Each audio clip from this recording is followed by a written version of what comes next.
Programme میں ایک بار پھر آپ کو خوش آمدید۔ اب یہ بحث جاری ہے کہ کیا طاہر القادری صاحب سول نافرمانی کی جانب جا رہے ہیں اور اپنے فالوورز کو یہ تلقین کر رہے ہیں کہ سول نافرمانی کی جانب جائیں۔ بہرحال گزشتہ روز جو کچھ بھی پنجاب کے دارالحکومت لاہور میں تقریر کرتے ہوئے طاہر القادری صاحب نے کہا وہ بھی ہمارے سامنے، اور اس سے پہلے کے بیانات بھی ہمارے سامنے ہیں۔ طاہر القادری صاحب متعدد مرتبہ یہ کہہ چکے ہیں کہ ان کی جان کو خطرہ ہے، انہیں مارا جا سکتا ہے، اور انہوں نے ان موقعوں پر یہ بھی کہا ہے کہ اگر ان کی جان کو کچھ ہو جائے سنا تو پھر اس کا بھرپور بدلہ لیا جائے۔ اور پھر اس سے پہلے جو ہم نے بیانات دیکھے کہ تھانوں اگر کوئی پولیس والا تشدد کرے تو جھتا بن کر اس کے گھر میں گھس جاؤ، اور پھر اس کے بعد ہم نے دیکھا کہ تشدد کے واقعات بھی ہوئے۔ اسی طرح کی گفتگو عمران خان صاحب بھی کر چکے ہیں کہ اگر مجھے کچھ ہوتا ہے تو شریف خاندان سے اس کا بدلہ لیا جائے۔ حکومتی وزراء احسن اقبال اور پرویز رشید نے آج ایک پریس کانفرنس کی، اس میں بھی انہوں نے میڈیا ہاؤسز کو مخاطب کیا کہ آپ کے ضابطہ اخلاق میں یہ بات ہے کہ ہیٹ اسپیچ کو نہ آپ نشر کریں نہ آپ پرنٹ کریں، تو آپ بھی اس کا خیال رکھیں۔ اس کے قانونی اور مذہبی پہلو کیا ہیں؟ کل کا جو ان کا بیان ہے طاہر القادری صاحب کا کہ ظلم کے خاتمے تک کوئی واپس آئے گا اور جو بھی واپس آئے اسے شہید کر دو تاکہ وہ عبرت کا نشان بن جائے، خاصا یہ سخت قسم کا بیان ہے۔ اس کے اوپر قانون کیا کہتا ہے اگر عوام کو تشدد کے اوپر اکسایا جائے؟ اسی پر ہم بات کریں گے۔ جسٹس ریٹائر ناصرہ جاوید اقبال صاحبہ ہمارے ساتھ موجود ہیں۔ ناصرہ صاحبہ، وقت دینے کے لیے بہت بہت شکریہ۔ آپ سے یہ جاننا چاہیں گے کہ آئین کی وہ کون سی شق ہے جس کے تحت طاہر القادری کے عوام کو جو تشدد کے اوپر اکسانے کے بیانات سامنے آئے ہیں اس کا نوٹس لے سکتی ہے حکومت؟ کیا حکومت ان کے خلاف کوئی قانونی چارہ جوئی کر سکتی ہے؟ یہ جو قادری صاحب کر رہے ہیں نا، یہ تو بہت ہی میں اس پہ ہو گئی ہوں حیرت زدہ، کیونکہ اول تو یہ شہریت ان کی پاکستانی اگر ہو بھی تو ان کے ڈوئل شہریت ہے، ان کی فرسٹ لائلٹی تو اب کینیڈا سے ہے جہاں یہ جا کے رہتے ہیں، اور جس وقت ان کا من میں آتی ہے لوگوں کو مشتعل کرنے کی تو یہ یہاں آ جاتے ہیں، اور پھر ان کا سارا رویہ اشتعال انگیز ہے۔ جو کچھ کہہ رہے ہیں کہ جی جو کوئی وہاں گیا اور ہمارا کام نہ ہوا یا ہم پہ حملہ ہوا تو ہم آگے مقابلہ کا حملہ کریں گے، اور جو کچھ کیے بغیر آ گیا اس کو بھی ہم قتل کر دیں گے۔ تو اب یہ ساری باتیں جو ہے نا، آرٹیکل 5 ہمارا بالکل واضح آئین کا کہتا ہے loyalty to state and obedience to constitution and law is the basic duty of every citizen. ہر شہری اگر یہ اپنی شہریت کو ابھی سمجھتے ہیں کہ قائم ہے تو ان کا فرض ہے کہ وہ آئین اور قانون کے مطابق رہیں اور اس کے اوپر اس کی کریں، اس کے تابع ہوں، اور جہاں بھی وہ کہیں ہو، پاکستان میں ہو کوئی اور بھی، تو اس کو اوپر بھی یہ واجب ہے اگر وہ کوئی اور ایوری ادر پرسن بھی اس میں لکھا ہوا ہے کہ وہ رہے، اور جو بھی قانون کو یا آئین کو پامال کرنے کی کوشش کرے وہ تو پھر آپ جانتے ہی ہیں، سب آپ ہو گئے واقف سے آرٹیکل 6 کیا کہتا ہے کہ وہ جو ہے، اور بائی شو آف فورس، تو یہ فورس ہی تو استعمال کر رہے ہیں، ڈنڈا بردار انہوں نے فوج بنائی ہوئی ہے، اور میں نے یہ بھی جانا ہے کہ اس کے آگے انہوں نے لمبے لمبے کیل لگائے ہوئے ہیں تاکہ اگر کسی کو لگے تو وہ بہت ہی موذی قسم کا ہوتا ہے، اور کئی لوگ اس میں زخمی ہو کے تو اس وقت ہسپتالوں میں پڑے ہوئے ہیں، اور خواتین جو ہیں وہ وہاں بیٹھی ہوئی ہیں، تو خواتین کو تو ڈھال بنانا ویسے ہی جو ہے جرم ہے۔ ان صورتحالوں میں یہ آئینی راستہ نہیں ہے جو وہ استعمال کر رہے ہیں۔ یہاں پہ 14 اگست ہماری 67 ہماری ہے سالگرہ پاکستان کے قیام کی، اور اس پہ بجائے کہ خوشی کا موقع ہو اور لوگ سب متحد ہوں، یہ انتشار پھیلانے کے لیے آئے ہیں۔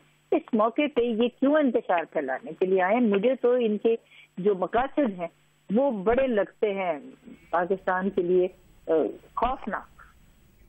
جی بہت شکریہ جسٹس ریٹائرڈ ناصرہ جاوید اقبال صاحبہ۔ ثنا، بہت واضح طور پر انہوں نے کہا کہ اس پر قانون کیا کہتا ہے۔ مذہبی رائے بھی اس پر لیتے ہیں، اور مذہبی رائے لینے کے لیے ہم بات کریں گے مفتی محمد نعیم صاحب سے، معتمم دارالعلوم بنوریا سائٹ۔ بہت شکریہ مفتی صاحب۔ یہ فرمائیں کہ ایک آدمی اپنے کارکنوں کو اور عام عوام کو اکساتا ہے قتل و غارت گری پر، اور ریاست کے خلاف علم بغاوت بلند کرتا ہے، روشنی ڈالیے کہ اسلامی قوانین اس پر کیا کہتے ہیں؟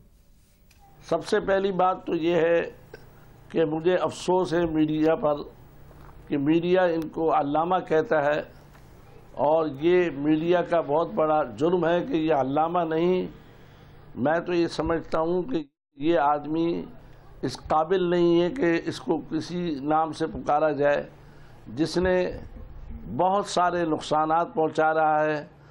یہ اخلاقاً بھی مجرم ہے، قانوناً بھی مجرم ہے، شرعاً بھی مجرم ہے، ہر اعتبار سے یہ شخص مجرم ہے، اور حکومت وقت میں سمجھتا ہوں کہ بہت زیادہ صبر کر رہی ہے کہ انہوں ایسے آدمی کو برداشت کیا ہوا ہے اور کچھ نہیں کہا جا رہا، اور وہ جو چاہے فضول باتیں کر رہا ہے، عوام کو اکسا رہا ہے۔ اللہ تعالیٰ نے قرآن پاک میں فرمایا ہے وَالْفِتْنَةُ أَشَدُّ مِنَ الْقَتْلِ، جو آدمی فتنہ پھیلاتا ہے وہ قتل سے بھی زیادہ خطرناک ہے، اور جو آدمی عوام کو قتل پر ابھار رہا ہے، لوگوں کو مار دھاڑ پر ابھار رہا ہے، ریاست کے خلاف آواز اٹھا رہا ہے، تو اس آدمی کو یہ حکومت کا صبر اور تحمل ہے کہ حکومت نے اس کو برداشت کیا ہوا ہے۔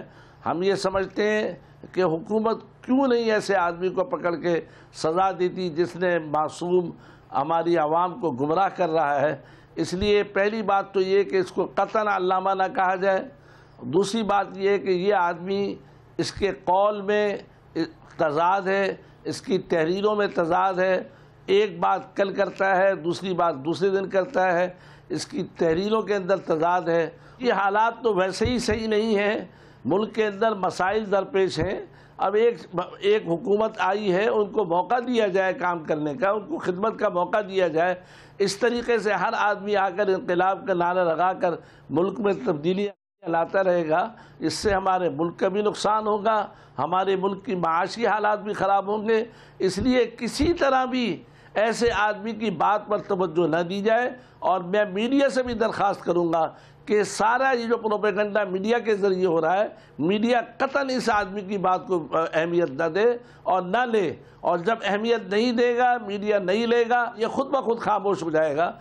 بہت بہت شکریہ مفتی نعیم صاحب ہمارے ساتھ موجود تھے۔ مسعود، ہم نے دیکھا کہ نہ تو اسلام اس بات کی اجازت دیتا ہے اور نہ ہی آئین اور قانون اس بات کی اجازت دیتا ہے کہ آپ عوام کو، لوگوں کو تشدد کے اوپر اکسائیں، کیونکہ یہ ریاست کے لیے ہر صورت میں اچھا ثابت نہیں ہو سکتا ہے۔ ٹھیک، اور کسی بھی شخص کے لیے، کسی بھی ایک عام آدمی کے لیے ثنا، یہ بہت ہی عجیب سی بات ہے کہ ایک طرف آپ گرین ریولوشن کی بھی بات کریں اور دوسری طرف ایسے بیانات بھی دیں جس میں لوگوں کو یہ تاثر ملے کہ انہیں اکسایا جا رہا ہے، ان سے کہا جا رہا ہے کہ تشدد کرو، سول نافرمانی کی طرف جاؤ۔ تو یہ کنفیوژن ختم ہونی چاہیے۔ اس تمام صورتحال میں جو نقصان ہو رہا ہے وہ ملک کی معیشت کا بھی بڑا نقصان ہو رہا ہے، اور ہم اس پہ بات کریں گے ایک مختصر سے بریک کے بعد۔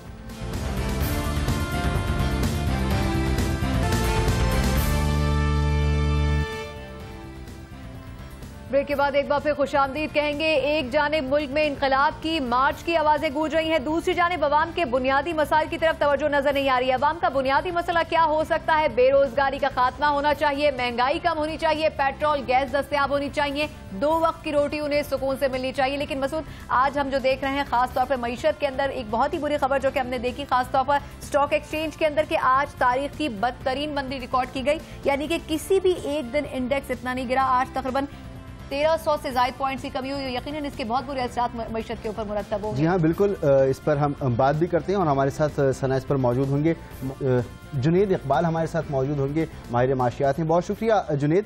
سیاسی ہلچل کے جو اثرات ہیں معیشت پر، اس پر آپ کیا کہیں گے؟ کہ کیونکہ آج ہم نے دیکھا کہ 1300 پوائنٹ سے زیادہ مارکیٹ مزید گر گئی ہے۔ جی بہت بہت شکریہ۔ آج جو 1300 پوائنٹس کی مارکیٹ میں گراوٹ آئی ہے، اس سے مارکیٹ کے فنڈامنٹلز کا کوئی تعلق نہیں ہے۔ آپ دیکھیں صبح ہی خبر تھی، کل خبر تھی کہ OGDC نے ایک بہت بڑی ڈسکوری کی اناؤنسمنٹ کی ہے۔ عام حالات میں اگر OGDC اتنی بڑی ڈسکوری کی اناؤنسمنٹ کرتی ہے تو پوری مارکیٹ اوپر چڑھتی ہے، لیکن بیکاز انویسٹر کانفیڈنس خراب ہو گیا ہے، اپوزیشن اور حکومت جماعتوں کے درمیان جو تصادم جاری ہے، اس کی وجہ سے پورا انویسٹر کانفیڈنس خراب ہو رہا ہے۔ جو سمارٹ انویسٹرز ہیں انہوں نے آج بھی آ کے بائنگ کی ہے اس حالات میں، دیکھتے ہوئے کہ اچھے سٹاک سستے ہو گئے ہیں۔ فورن انویسٹرز نے مال خریدا ہے، بینکس نے سٹاکس کو خریدا ہے، جو اسٹیٹ فنڈز ہیں NIT جیسے، EOBI جیسے، انہوں نے خریدا ہے، کمپنیز نے خریدا ہے، چاہے انڈیویجولز نے آج اپنے سٹاکس کو بیچا ہو۔ لیکن یہ جو پچھلے 1.5 ہفتے سے مندی کا رجحان چل رہا ہے، اس کا تعلق ہمارے اکنامک فنڈامنٹل سے نہیں ہے، پیورلی پولیٹیکل انسرٹنٹی سے ہے۔ لیکن ایک امپورٹنٹ چیز یہ ہے کہ جو سٹاک مارکیٹ انڈیکیشن دیتا ہے وہ انویسٹر سینٹیمنٹ کی سب سے پہلی انڈیکیشن دیتا ہے، پازیٹیو سائڈ پر بھی اور نیگیٹو سائڈ پر بھی۔ اگر آپ حالات اسی طرح چلاتے رہیں گے گورنمنٹ لیول پر، پولیٹیکل لیول پر، تو اس کا ٹرکل ڈاؤن ایفیکٹ ریئلمی پر بھی آئے گا۔ لیکن جنید یہ بتائے گا کہ جو فلکچویشن سامنے آئی ہے معیشت کے اندر، خاص طور پر آج کا دن بہت برا ثابت ہوا، تحریک انصاف کو، حکومت کو، ان تمام جماعتوں کو کیا مشورہ دینا چاہیں گے؟ کیا معیشت اس وقت کی فلکچویشن افورڈ کر سکتی ہے ہماری؟ حکومت اور تحریک انصاف کو اس چیز کو مد نظر رکھنا ہوگا کہ اگر ان کے تصادم کی وجہ سے جو جمہوریت کا نظام ہے وہی پلٹ گیا آخر میں اور لیٹ سے ملٹری کو ہو جاتا ہے تو تمام کیا دھرا جو پچھلے 5-6 سال کی آپ کی ڈیموکریٹک ڈیولپمنٹ کا کام ہے اس کی وجہ سے جو فارن انویسٹمنٹ کا فلو آنا شروع ہو رہا ہے اس سے زیادہ امپورٹنٹ جو لوکل ہی انویسٹمنٹ دوبارہ ہونی شروع ہے. لوکل گروپس نے انویسٹمنٹ کرنی شروع کی ہے, چاہے وہ ریئل اسٹیٹ میں ہو, انڈسٹریز میں ہو, ایگریکلچر میں ہو, سروس انڈسٹریز میں ہو. یہ سب بیک ٹریک ہو جائے گی. آپ کی اکنامک گروتھ کا جو پورا پہیہ چلنا شروع ہے دوبارہ یہ پھر رک جائے گا, پھر واپسی کی طرف چل جائے گا. پاکستان اس وقت افورڈ نہیں کر سکتا کہ ان کے لیڈرز جو ہیں وہ اممیچور طور پر پیش آئیں, چاہے وہ اپوزیشن کے لوگ ہوں چاہے وہ حکومت کے لوگ ہوں.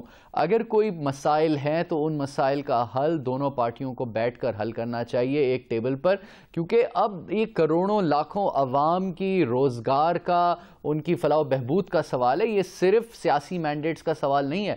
ہاں یہ بات درست ہے کہ اگر سیاست کو آگے لے کر جانا ہے اور جمہوریت کو آگے لے کر جانا ہے تو ایک صحیح سسٹم بننا چاہیے, لیکن اس سسٹم میں اگر کچھ فکسز کی ضرورت ہے ٹیبل پر بیٹھیں, ان فکسز کو امپلیمنٹ کریں. لیکن اکنامک ڈیریلمنٹ اگر ہو گئی تو نقصان دونوں اٹھائیں گے.